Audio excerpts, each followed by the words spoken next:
Today's episode of Socially Democratic is presented to you by Dunn Street. Dunn Street is a modern campaign agency dedicated to using data-driven grassroots organising to build winning campaigns and make the world a better place. Whether you're in business, issue-based campaigns, or an organisation driving change in your community, Dunn Street develops organising strategies to overcome challenges and connect people that share the same values and organise them to achieve those common goals from the ground up. To find out how Dunn Street can partner with you, hit us up at dunnstreet.com.au. And today's episode is actually a special episode, and it is presented in conjunction with the Australian-Israel Labor Dialogue. The Australian-Israel Labor Dialogue promotes a constructive dialogue between the labour movements here in Australia and over in the Holy Land. The AILD works on building links between unions in Israel and Australia, between Rainbow Labour here in Australia and the LGBTQI activists in the Israel Labor Party, and between Australian Young Labour and the Young Guard of the Israeli Labor Party. If you want to find out more about the Australian-Israel Labor Dialogue, you can visit them at aild.org.au. And on today's episode, we're joined by Richard Angell, who is the former director of Progress, which is an organisation of UK Labor Party members, which aims to promote a radical and progressive political agenda for the 21st century. Richard came on today's show to discuss the crisis that is crippling the Labor Party over in Britain at the moment, and that is the rise of anti-Semitism within the party ranks, the handling of anti-Semitic cases against Jewish Labor members, and the response from the leadership dating back to 2015. And I've also included a bunch of articles that are linked into the podcast summary that you can click on just to read a bit more about it if you didn't know this was going on.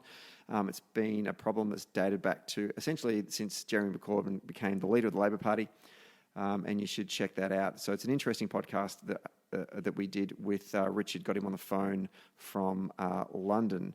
Also, special thanks to Annika Wells and to Josh Burns. I was up in Canberra on Monday to see their first speech being made in the Parliament.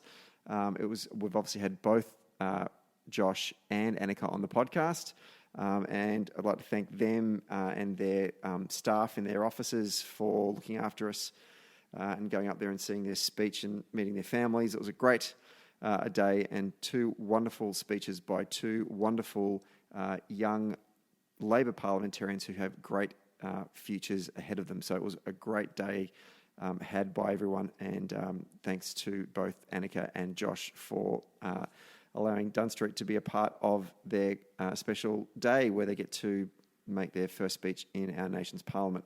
Don't forget, the podcast is now available on Apple Podcasts, Spotify, and Stitcher. So if you're an Apple Podcast subscriber, please leave a rating and a review. And if you listen to it on Spotify or whatever your favourite podcast app is, please make sure you follow us and help with the ratings. And for all of your podcast updates, don't forget to follow Dunn Street on Facebook, Twitter, Instagram, and LinkedIn. Now let's get to today's episode. So we're taping this one on a wet Tuesday night in Melbourne, and we're joined on the line from London with the former director of Progress and a UK Labor comrade that knows our political shores all too well. Richard Angell, welcome to Socially Democratic. Thank you very much for having on, and it is wonderful and sunny. It's almost like a beautiful Sydney day here in London. Well, the tables have turned then because it is miserable here in Melbourne this evening. So thank you very much for taking the time out of your busy schedule to come on the show today. When we spoke earlier in the week to tee up this podcast, you and I actually went into a bit of a deep dive conversation about the Australian election. Obviously, you've been over here in Australia. You've worked for the New South Wales Labor Party branch a couple of years back. I'm just keen to actually get your thoughts on the recent debacle that was the Australian federal election and what it looked like from a distance. Yeah, so I worked on the federal election in 2013, and then I was back in January this year working on the New South Wales state campaign, and then went over to the federal campaign. And so, so you're 0 from 3.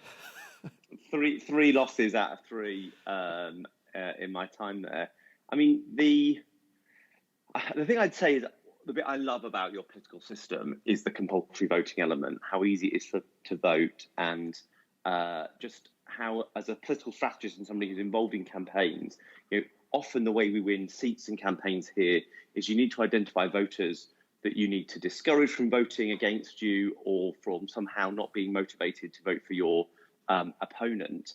And of course, that is just not part of the conversation when you're in Australia. And that is a really welcome thing. And I absolutely love it as an important part of your political system, that there are, whether it's people from low socioeconomic backgrounds, whether they're people of colour or with very poor English as a first language, are just automatically invited into your politics.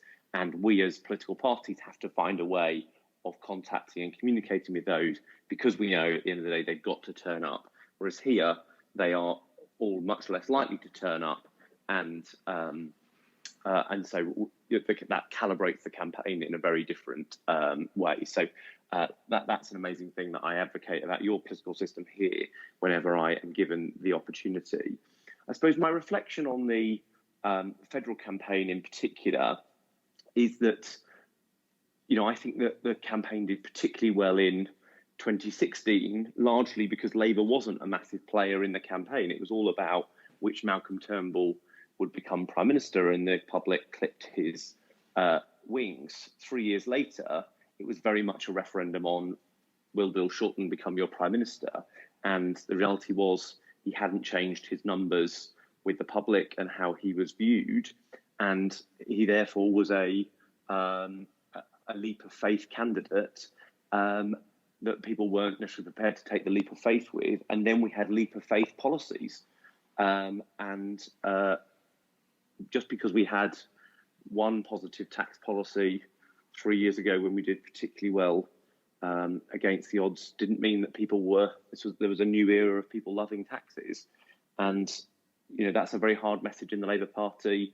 And but that is the reality of where we were. So it's all well intentioned, lots of Ed Miliband type, we must tackle inequality, as if some of us aren't in favour of doing that. But we currently have no prospect of tackling inequality with a Liberal government, because they aren't interested in this one iota. And so our kind of perfect plan sits gathering dusts on the shelves, and the country will become more unequal because we don't get to implement any of our plans, let alone a kind of perfect one. So, but this is the situation world over, and Social Democrats are dealing with this in lots of places. And we've got ourselves to an odd position where we become highly emotional about policy and highly rational about politics when the voters are the other way around. So many people will all meet in the Labour Party. I will resign the Labour Party if it doesn't have this policy. I won't be part of it. I can't campaign for it if. And we get very, very obsessed about a particular policy issue that if the party isn't supporting, we're not campaigning for it or part of it in some way. And then when it comes to election day, we produce these little booklets that say, well, if you compare us on our fiscal studies policy or our cars policy or our this policy or that policy, clearly we're better than Liberals. Why don't the voters go for this every time? And actually, they're the opposite, in which they kind of can give or take some of our policies, but they get very emotional about our politics and how we present our politics. And it seems that those who join a political party and those who vote for political parties now behave in totally opposite ways. And we as Social Democrats have got to find a way to calibrate that, because otherwise the right owns emotion and we have rational approach to these things, but we keep losing. And that's something we need to change. You've just covered a whole bunch of things there that I'd like to break down and unpack. But one thing that I did have John McTiernan on a couple of weeks back, and it was great guy. Absolutely, and it was just after the European parliamentary elections, and I did discuss with him about the social democratic project and where it is right now, and he was quite depressed about it all. One thing that he always prided, and obviously he too has spent time here campaigning for the Australian Labor Party. He always felt that the Australian Labor Party, that was in how it was different, it set itself apart from other social democratic parties, was there was very much an attitude by our apparatchiks or the party leadership.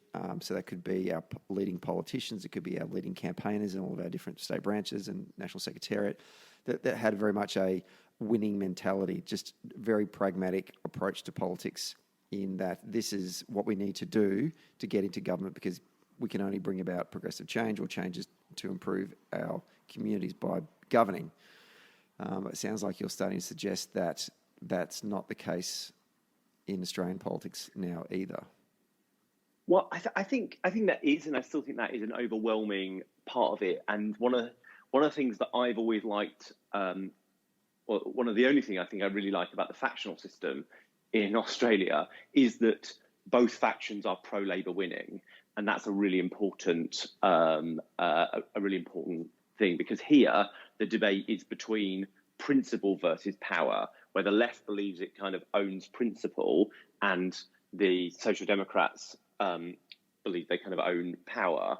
And of course, that's a false dichotomy. There's no point having principles if you don't have power, and there's no point having power if you don't have any principles. And we all are an amalgamation of those two things. The thing for me, who's somebody on that winning is a positive outcome itself, is not because we don't want the government cars or the offices, but it's that in a day we can do more in office than we can do in a whole political career outside of it. And it's that I think the problem and the challenges that we have got, and where this kind of rubbed up against each other, is that we're so exacerbated by how, for want of a better word, neoliberalism has strained inequality in our society, and that things like the global crash that happened, whether it was Australia that did very well through it or other places in the world that haven't, it seems to have exacerbated the pre-crash inequality problems rather than have, we don't seem to learn the right lessons. So those who know about these things are more motivated to make the changes we need to, but we're so poor at bringing people with us in that process. So we know what needs to be done, but because we're so angry about the status quo, we don't stop to take people on the journey and pick them up where they are waiting at the bus stop, rather than actually kind of see them 3 or 4 stops down the line. So I don't think it's that you've lost the winning and pragmatic part of ALP politics that it has. I think John's right to identify that is a trait. I think we've all just got to this point where we're angry about the status quo and need to stop again and remember that there is no point going on a journey if there's nobody in the bus. And that, I think, is a point. And also, when leadership is a big factor, those things become very difficult, because rightly and understandably, people in the Labour Party had a strong affection for Bill, and he'd done right by the party over many years, etc. But that when we were going in those focus groups, people were pretty rude about him, is the truth. And that just meant there were certain things that you weren't going to be able to overcome with, what photos you put on your leaflet and what font you published your policies in. I just got back from Canberra this morning. I went up on Sunday afternoon to see a couple of colleagues make their first speeches to the Parliament, Annika Wells and Josh Burns, 2 friends of the podcast. And it's the first time I've been outside Victoria since the election and talking to... Actually, that's not true. I was up in Queensland a couple of weeks ago, but it's the first time I've been out of Victoria for, a couple of nights, and meeting up with, being in the nation's Parliament, meeting with a whole bunch of Labor Party operatives from across all of our states and territories, and now getting a different perspective on the election outcome than from a very Victorian-centric view of how, or the reasons why we lost. And 2 things struck me. One was more people I spoke to who weren't Victorians were blaming Bill for the loss. And the second one was that certainly from people that I was speaking to from Queensland, when I would share a view or an opinion about something, they would say, oh, that's a very Victorian-centric attitude. And I've always felt that, yes, our country that there is a diversity of views, but not as diverse as, say, it is in Britain or it is in the United States. I've always felt there is a sort of a homogeneity to our voting, or to the voting population of the people that we need to shift in those target seats to win government. I think I've always felt there's been a lot of similarities between people who live in the eastern suburbs Melbourne, with the western suburbs of Sydney and the sort of regional centres of Queensland. Yes, but Stephen, I think it's fair to say that some in Victorian Labour have believed their own spin, and partly because Dan is doing so well as Premier and got re-elected with such a convincing majority, the chat that Victoria is somehow more left-wing than all the rest of the country got turbocharged, and I fear and think that people started to believe it, and it turns out, quite frankly, that isn't true. And that was lots of when we were sitting in awkward and difficult focus groups where people were communicating that their problems with the leader, which meant they were in many ways unable to look beyond that. Although when we did get them onto policy, it did for them look like we were taxing their small business, their home, and their superannuation, which was problematic. But we come out of those things going, oh, well, don't worry, Victoria will pull it off, basically. Yeah. And so, and there was many in Victorian Labour that had wanted that to be the kind of the narrative, and had believed that was true. And, everyone in Victoria hates the Liberals. And it turns out that's not true. And so I think we've all just got to recalibrate again, and just kind of go out and start a conversation with the voters from where they are, rather than where we'd like them to be, or we'd like ourselves to be in relation to where they are. Yeah, it's interesting. I mean, obviously, this is the 2019 campaign's the first federal or state campaign that I have not been involved in quite some time. So it was interesting for me to see it from an outsider's perspective. But I did worry. And I haven't spoken to party officials in the Victorian branch, my former work colleagues, properly since the election result. But certainly, if I was still working in head office in Victoria, I would never have gone into that election campaign thinking that seats like Kooyong or Higgins were going to fall into the Labor pile at this particular election. Nor did we think that we were going to win seats out in the wealthy Liberal eastern suburbs at the most recent 2018 state election either. I think that was just money for jam for us, really, but it was never sort of on our radar that we would pick those seats up. And comparing, a Daniel Andrews re-election campaign to a Bill Shorten seeking election campaign are two fundamentally different things. Very much are.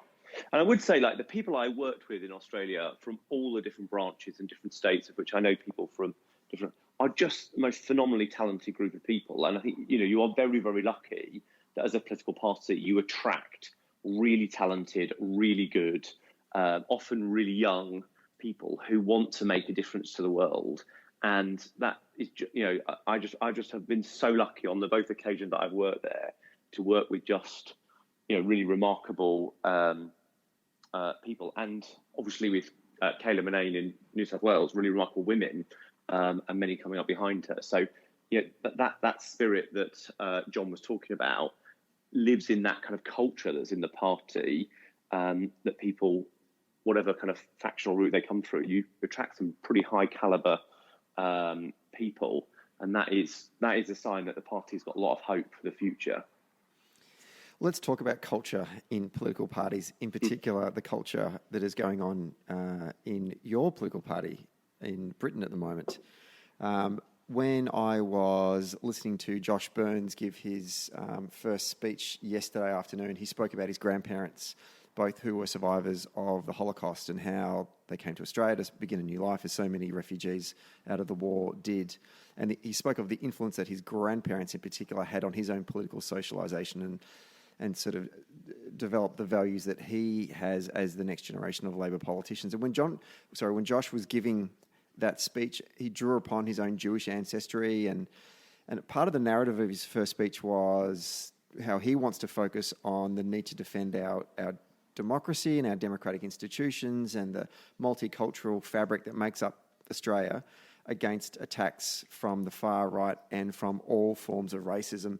And when he was talking about that, I couldn't help but wonder that if Josh's grandparents had decided to relocate to London after the war and not Melbourne, how would Josh feel being in a 2019 version of the Labor Party in Britain at this point in time.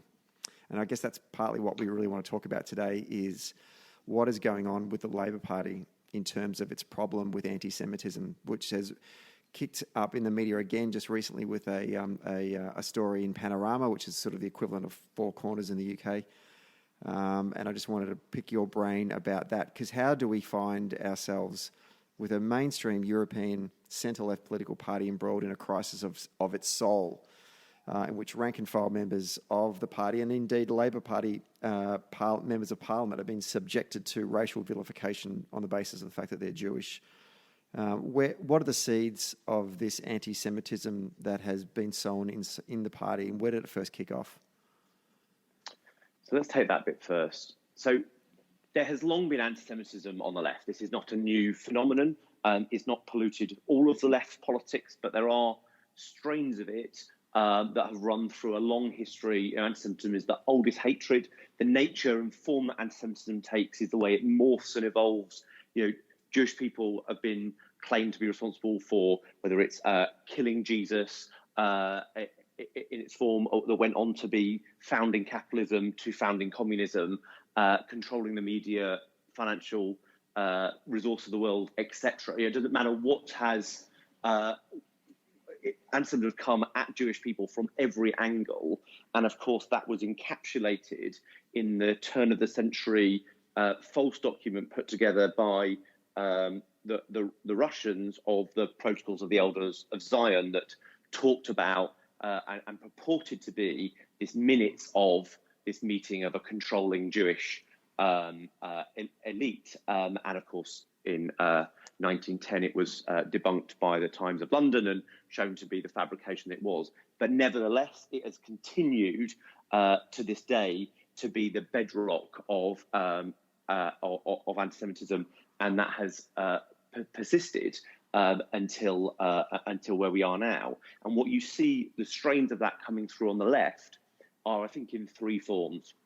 Firstly, the kind of conspiratorial anti-capitalism that often becomes anti-Semitism, whether it's the Jewish people supposedly controlling finance or the media or the top tier of power. Those who go in for an anti-capitalist approach to politics don't always, but are often followed by a conspiratorial anti-Semitism that comes in behind that. And so when you hear the left railing against elites and bankers and media owners, you know that for at least some of their audience, they're replacing those terms with Jew, and that is problematic. And of course, because of austerity here in Britain and the massive cuts that have been made by the coalition government and then the Conservatives on their own have kind of turbocharged that politics and brought it to the fore. Austerity is a very real and genuine concern for people that they should be concerned by. But when that is mixed in with that conspiratorial anti-capitalism, you've got that taking place. So that's one. The second is an anti-imperialism that broadly sees the world as the bad guys, America, Britain, and Israel, the West generally, and then the good guys being somehow the kind of political East, or those that are standing up to America, Britain, Israel, and the like.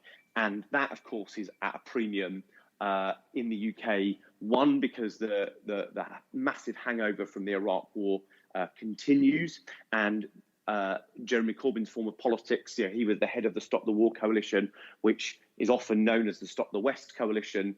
And one of their supporters once, by accident, said that on a radio programme, which was very informative. And that worldview means that Jeremy Corbyn can do events where he calls people from Hamas our friends, etc.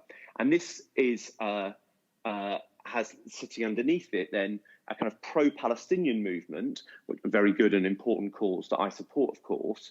But in the small meetings where some of those strategy or political conversations happen, people strain to anti-Semitism, and it is never policed. So rarely in those discussions does somebody say something anti-Semitic and somebody goes, whoa, that's too far. We disagree with Israel because of its settlement policy or this, that, or the other, the nation-state law, etc. But we're not like, Netanyahu might be a successful and pretty influential global leader, but he is not a controlling influence on the world, manipulating an American president, right? And nobody has policed those boundaries in anti-imperialism for a long time. And of course, Jeremy Corbyn is the ultimate anti-imperialist leader. And then I think finally, you've got a kind of woke identity politics that's not about achieving equality for all, which of course all of us in the Labour Party believe in, I've already spoken about, but is about a one-upmanship internally. My oppression is worse than your oppression. And there's this horrid meme that goes around the bits of the internet that says racism equals prejudice plus power. And broadly, that is saying the victims of racism are black, poor and weak. And for many, they see the Jewish community as white, rich and powerful. So what happened in Pittsburgh, where somebody went into a synagogue and a shooting, a number of people died, that was bad, it was prejudice, it was clearly wrong. But was it racism? Is it racism in the same way that Muslim people are experiencing Islamophobia, the systemic and economic problems that black communities or Aboriginal communities might have? Some people are able to explain away anti-Semitism as a different form of racism, and quite frankly, as not really a racism, but a different kind of prejudice altogether. And what you've seen in the Labour Party here is those three strains come together like a perfect plait. And quite frankly, it's quite strong. And that is a view that is held throughout the power structure of the Labour Party now. And so you now see a culture in the Labour Party where to accuse someone of anti-Semitism is worse than being anti-Semitic. Has this culture essentially crystallised under the leadership of Jeremy Corbyn? You've mentioned that these views have existed within the left for quite some time. But certainly, when I was in Manchester in 2000 and for your party conference, I'm testing what year it was. I feel like it was 2010 or maybe it was 2012.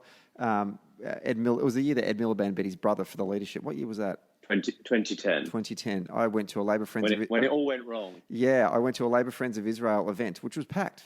And had sort of spent a lot of time as just an Australian delegate at the conference, meeting hundreds of different people from all different parts of the party, and I never got any sort of sense of, not that I was asking people about their views on Israel, but I just never got a sense that this could be an issue. Has this manifested under the leadership of Jeremy Corbyn? Has he given people an opportunity to actually feel a bit more free to express some of these views? Undoubtedly so. Jeremy Corbyn himself has done some things that are questionable, writing a foreword for a book that had in its one of its central chapters the idea that Jews were essentially controlling the financial system that we're in, defending a mural that had a picture of hook-nosed Jewish bankers playing Monopoly on the backs of the poor and Palestinians. And when the local council tried to get it painted over, Jeremy Corbyn on a Facebook post said, why would you do that to this, and defended this mural? He stood up at an event and talked about British Jews not understanding British irony, and many of these things. So there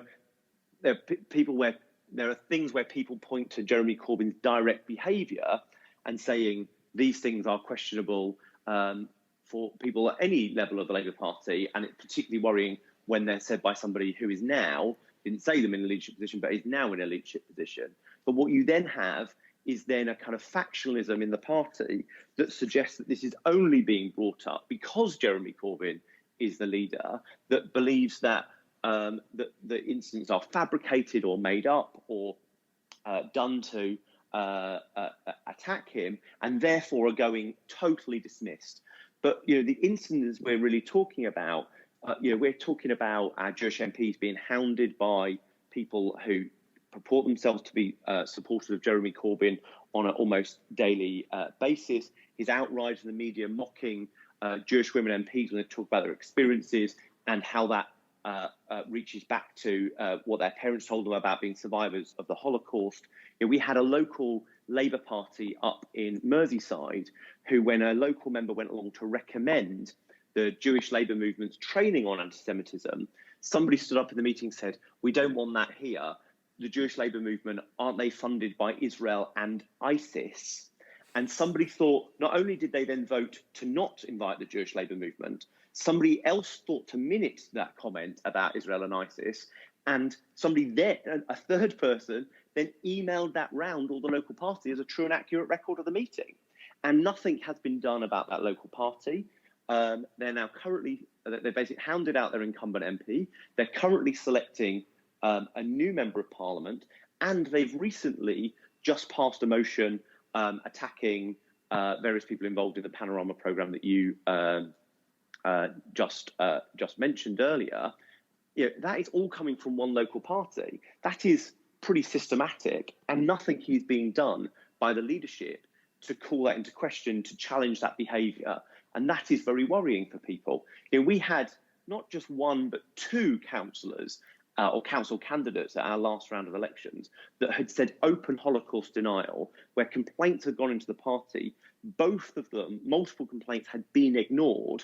And it wasn't until that case was in the press that the party acted on it, because essentially it became too important for them not to.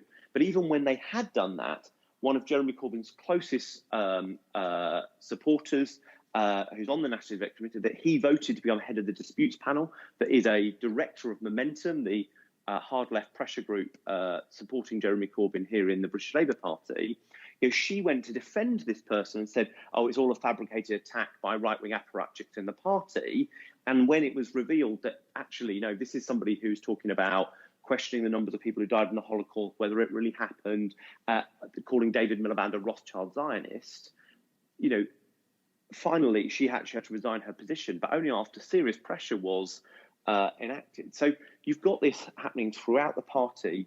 And what you saw in the Panorama programme that you mentioned, our version of kind of Four Corners, as you said, is young people who have worked for the party in the complaints department. I think we've had 8 now come out as whistleblowers, talking about the kind of pressure the party was putting on them to not take action on anti-Semitic cases when they were coming over their desk in the disputes department of the Labour Party. So, and we've now got the Commission for Equality and Human Rights, founded by a Labour government, investigating the Labour Party for institutional anti-Semitism. And the Labour Party's approach is to, one of our NEC members has called for the Commission to be abolished. And you've seen people attack the programme, the whistleblowers, and some of them using the official Twitter account of the Labour Party. And, it's a really saddening position to find ourselves in. The Panorama, there's a whole bunch of things that you just mentioned through. I just want to sort of go through them one by one. Before we talk about the Panorama program and the impact that that's had, because that's something that's just recently happened, when these complaints started to develop, part of the issue, on top of the issue of anti-Semitism within the party, was the way that the party began to actually try and handle or the response to this rise in anti-Semitism within the rank and file of the party. And one of the very first things they did was, the initial response was to appoint a barrister and a human rights campaigner, and I'm going to completely destroy this poor woman's name, Shami Chakrabarti. Chakrabarti. Yeah. Shami Chakrabarti. To examine the extent of anti-Semitism within the party. But even the handing down of her report was marred in controversy. Do you want to just sort of go through a bit of, first of all, what was the findings within her report, and then what was the actual controversy about the handing down of that report? So the former mayor of London, Ken Livingstone, had gone on the radio to say in various forms of words that Hitler had supported Zionism, which was obviously an egregious thing to say. And he pointed to some particular document where very early the Nazi government had tried to get Jews out of Germany by doing some kind of deal with one of the Zionist groups in Israel, as if that was somehow proof that Hitler was actually just a secret Zionist and somehow misplaced in his later work. Brilliant. And which was obviously just an egregious thing to do. He refused to apologise for this, bedded down. Corbyn refused to suspend him, etc. And eventually the pressure was so overwhelming that he both got suspended and Baroness Chakrabarti was appointed. She was not a baroness at this point, however. She'd just finished being the director of a thing called Liberty, which is the very kind of outsidery campaigning human rights group here in the UK that defends brilliantly all of the most controversial and difficult cases where human rights comes up against the kind of the sometimes authoritarian wishes of a state. So she agreed to do this report. Lots of people took it at face value and hoped that this would be an opportunity to do it. She presented her report. At the event, one of Jeremy Corbyn's supporters stood up and accused one of the Labour MPs of being part of a media conspiracy, which seemed to be pretty blatant anti-Semitism there in front of us, and little or nothing was done about him in the event. He was later, after some years, expelled from the Labour Party, thankfully, but it literally take years. And the report had a number of recommendations in it. Some of them have been enacted, some of them have not. One of the things it did was basically say we should draw a line on everybody's past behaviour. Some perceive that as a way of giving cover to Jeremy Corbyn's pre-leadership comments on the various things that I kind of expressed earlier, and some of the platforms he has shared over the years, particularly through the Stop the War coalition, and so that left some people feeling pretty annoyed.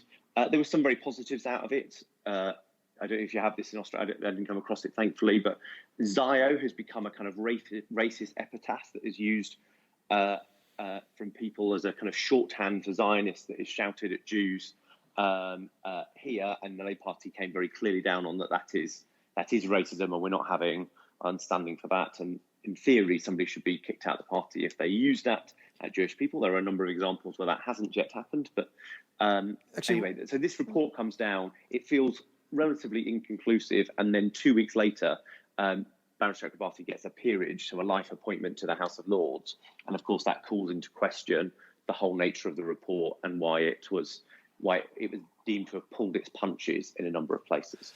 Can I ask you a question about that? Because I have found that interesting, certainly looking on Twitter, not a great place to go for trying to get some balanced opinion, but Twitter accounts in the UK, up and down the country, when there is a debate about, the Middle East, or if there was conversations about, what we're talking about today, sections of the left use the term Zionism as a term of derision. Now, I come from the Labor Party tradition, which is the Labor Party tradition of Doc Evatt, who was at one stage the leader of our great party, but also was the president of the United Nations General Assembly that guided through the plan to create Israel.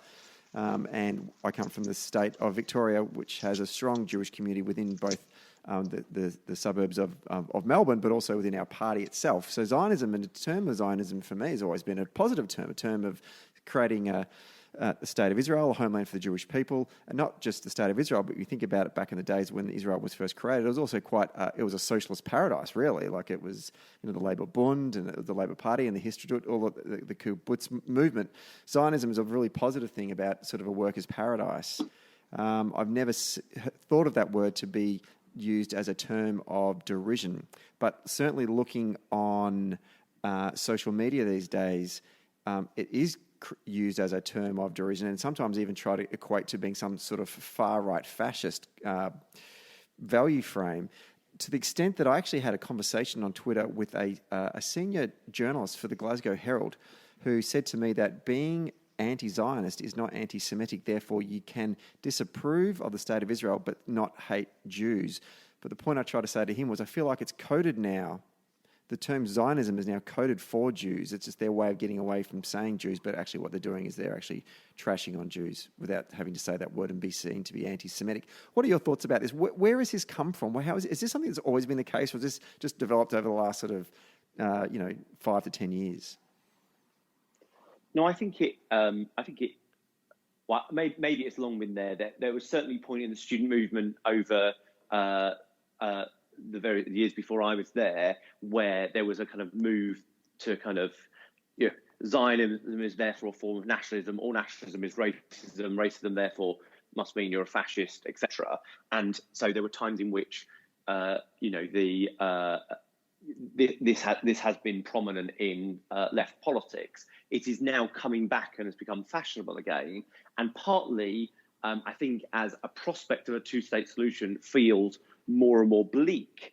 The Oslo process coming to such a damning conclusion, and the second intifada that followed, and obviously the way that security has become the number one issue in Israeli politics. My visits to Israel and the West Bank, just you come away thinking peace feels like it's a more distant prospect than a more likely one. So I think that is some of the context of which this has been able to come back up again.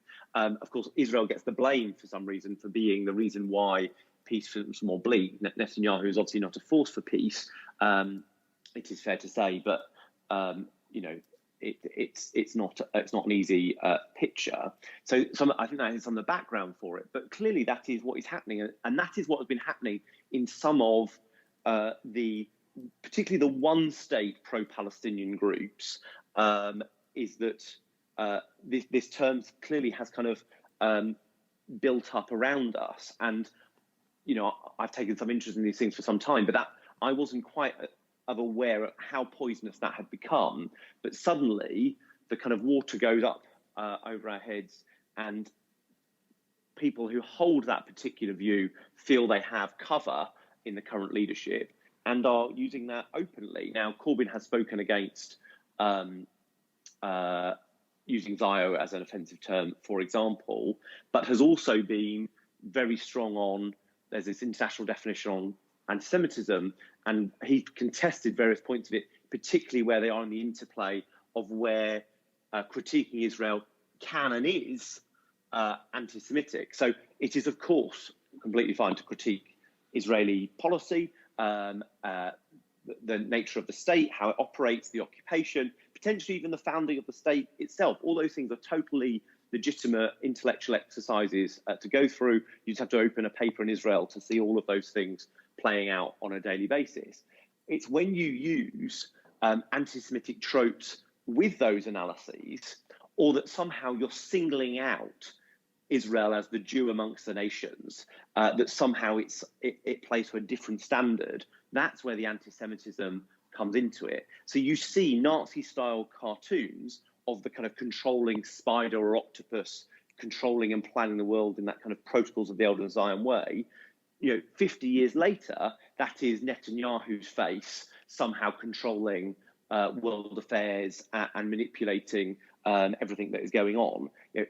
Netanyahu is not, I would not vote for him in any way, shape or form, but that is just out and out anti-Semitism. You can completely find his nation state law, the way he governs, the way he occupies, egregious, but that is not a critique of him as a leader or his policies. That is 1930s style anti-Semitism used in a modern context, and that is not tolerable, and that should be called out as such.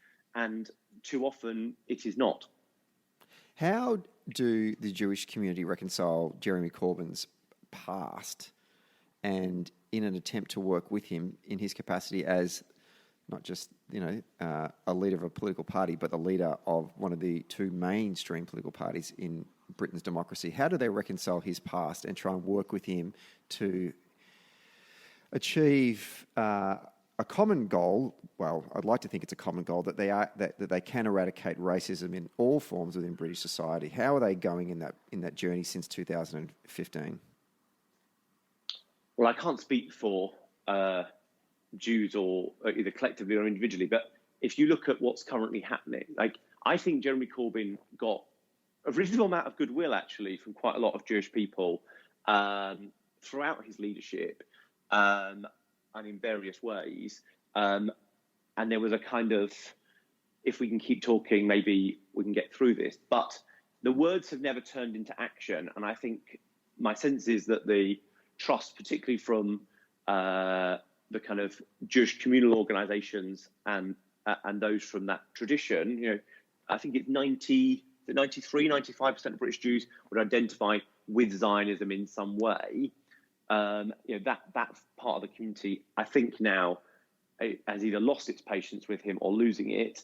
And Labour brought out fig leaf stuff on educated members on anti-Semitism this weekend, and the Labour Jewish movement, called it for what it is, which is too little, too late, with no real leadership behind it. They're kind of against anti-Semitism in general, but never in particular. You can't actually ever identify one of their supporters that said anything that they would actually have enough of a problem with to call them up and say, "Whoa, that's a problem.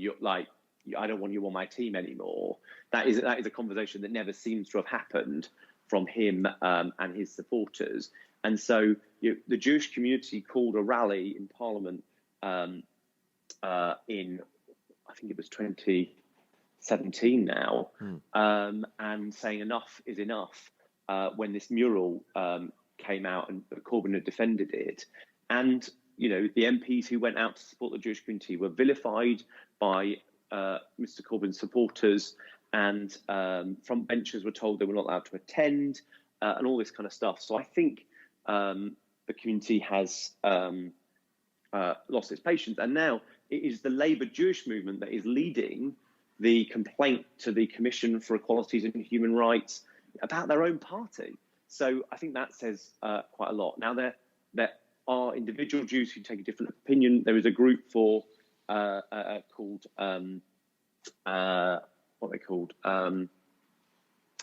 Jewish Voice for Labour that takes a very different view. But I think overwhelmingly the community have lost patience or are losing it fast, because there is a pattern that seems to be appearing. This Panorama program that we spoke of before spoke to a number of party officials who alleged that senior Labor figures, namely the party's General Secretary Jenny Formby and Corbyn's communication chief Seamus Milne, had interfered in the process of dealing with these anti-Semitism complaints. And then we saw, I actually subscribed to the Labor Party emails, and I saw that email that you just referenced before. They sent out an email during the week in which Jeremy Corbyn put his name to it, saying that they were here to... there's no place for anti-Semitism in our movement. One of the things I did notice in the email was there was a qualification within the email when it went and talked about how we have to confront bigotry in all its forms. It said, whilst other political parties and some of the media have exaggerated and distorted the scale of the problem in our party, we must face up to the party that a small number of Labor members hold anti-Semitic views. Do you think that's an accurate reflection of the problem within the party? Is it a small number?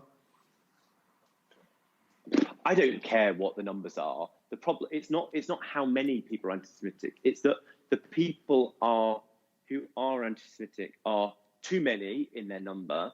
They often say they do it in the leader's name. The leader never dissociates with them individually. He might collectively say, none of these people speak for me. But when they continue to go on to speak for him, and one of the things I recommended 3 years ago was that he and Momentum, he gets £5 million of funding for the opposition's office from the Parliament. Spend a smidgen of that on a social media officer to run a Twitter account called Corbyn Against Hate. And every person that's got a Corbyn to PM hashtag or Twibbon or whatever, saying they support him, that is attacking Jewish MPs or Jewish members or saying anti-Semitic stuff, tweet at them and say, you don't speak for me, delete your tweet or delete your Twibbon because I don't want your support if you're being racist. And they refuse to do simple things like that would set and change the culture in the party, that would clean up that online space. There's plenty of Labour people who would refer these people to those accounts, and they could take a positive role in changing that cultural part of the party, but they absolutely refuse to. And we have Labour MPs who say absolutely egregious things, and they either take delayed before they get suspended, or they get let back in, or they somehow have a different process.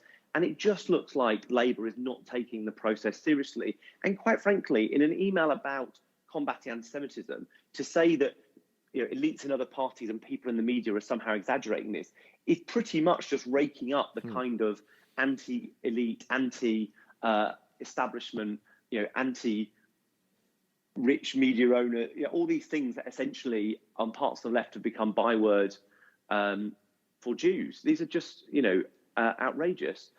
A senior member of Labour's National Executive Committee, very close to Jeremy Corbyn, they talk regularly, text exchange, etc. They're very, very close politically and have been for a very long time. In a meeting about dealing with anti-Semitism, an open letter had come from Britain's rabbis. It was quite a unique thing because it had both female and male rabbis on it, which for some male rabbis is a problem because they don't recognise female rabbis. That was quite a remarkable thing. This guy stood up and said, you can't trust the word of rabbis because some of them in America supported Trump. And this just went on, and Momentum continues to support this person for the National Executive Committee. I'm very sure Jeremy Corbyn would have voted for this person to be on Labour's National Executive Committee. He sat there in that meeting and did nothing and said nothing. while that was said in and around him, and essentially by his faction and in his name. And, it doesn't matter how many anti-Semites there are in the problem. When they're on the National Executive Committee, when they're in the British Parliament, when they're working for the leader or the party structures, when they're obfuscating, in the trade union movement, like the institutions of the party have people who side with the anti-Semite over Jews, and that is just abhorrent. Luciana Berger, who was the Labor member in Liverpool, she left the party and is now standing as an independent MP. She was essentially driven out of the party because of anti-Semitism. She quoted saying, "Anti-Semitism is alive and well in the Labor Party that I'm in." Tell me about her experiences, both at a local level and what did she go through that was, which would have been a shocking experience for someone, let alone just having to confront anti-Semitism, period, or any form of racism, but that for it to drive her out of the party that she joined as a young woman, a party that she obviously clearly loves and it's something we all share as Labor people, for she then to physically get up and say, "I have to leave this organisation because of the experiences that I'm going through." What did she go through that drove her out of the party? Luciana is one of the bravest people I have ever met. I was actually at university with Luciana. She was the first person to ever beat me in an election in student politics, and I made a grave mistake standing against her, and I regretted it every day since. And since then, we've been strong friends and allies. She had the most appalling experience by some of the people who now support Jeremy Corbyn when she was in the student movement. She was a director of Labour Friends of Israel, one of the things she did before coming into Parliament. And she has been a remarkable MP and focused. She ran one of the best and leading advocates against the use of food banks under austerity here. She's been a great campaigner for social and political equality. She actually got smoking banned in cars if there's a child present. Really important change to the law, one of the few Labour MPs that's actually changed the law since 2010 here in the UK. So she is a formidable and brilliant campaigner. She was the president of the Labour Jewish movement, and she was pilloried with abuse from the far right, but also the far left within Labour, and treated to the most despicable abuse whether it's in her local party, where so many people would stand up and say egregious things and racist things in meetings, to online threats being made against, while she was pregnant, her unborn child, and horrendous situations, which culminated in last year's Labour Party conference, the police getting in touch to say they turned down very many people who'd applied to the party to want to come to the conference. They just said they weren't coming into the secure area, but there was so many in number that were problematic for the safety of her or other Jewish people, that she was provided with a police escort at Labour Party conference. And Mr Corbyn denied this was even happening when it was palpably true.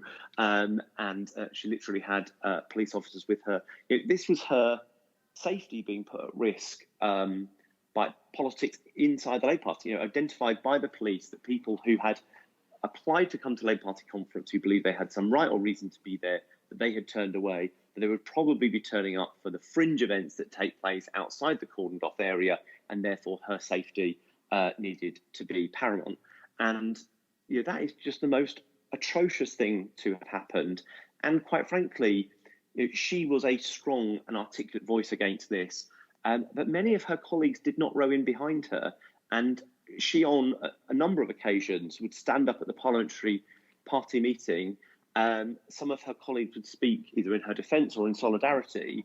But she stood up once and said, "For those of you who text me privately but don't say anything in these meetings to the leader or to your local members, you are part of the problem, and you're not actually your secret text messages saying, 'Oh, I respect you so much,' actually don't mean anything if you're sitting cowardly, hiding away."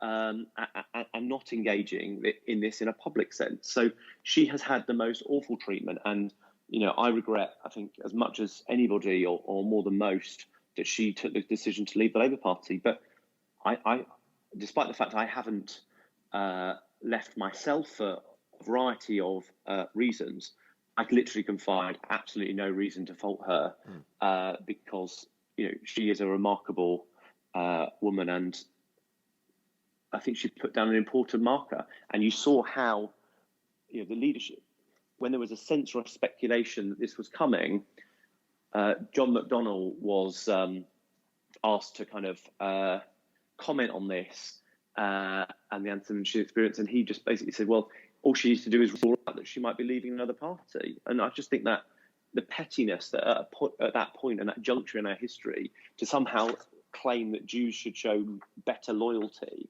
rather than that we should all show more solidarity just pretty much said how these people think about themselves and think about Jewish people in the party. And it's very worrying. Where is the union movement on all of this? It's the Labor Party in Australia and Britain are very, very similar in their structures, and the union movement has is a powerful bloc within our parties. Where is the leadership within the union movement on this issue? Are they quiet, or are they backing in Corbyn?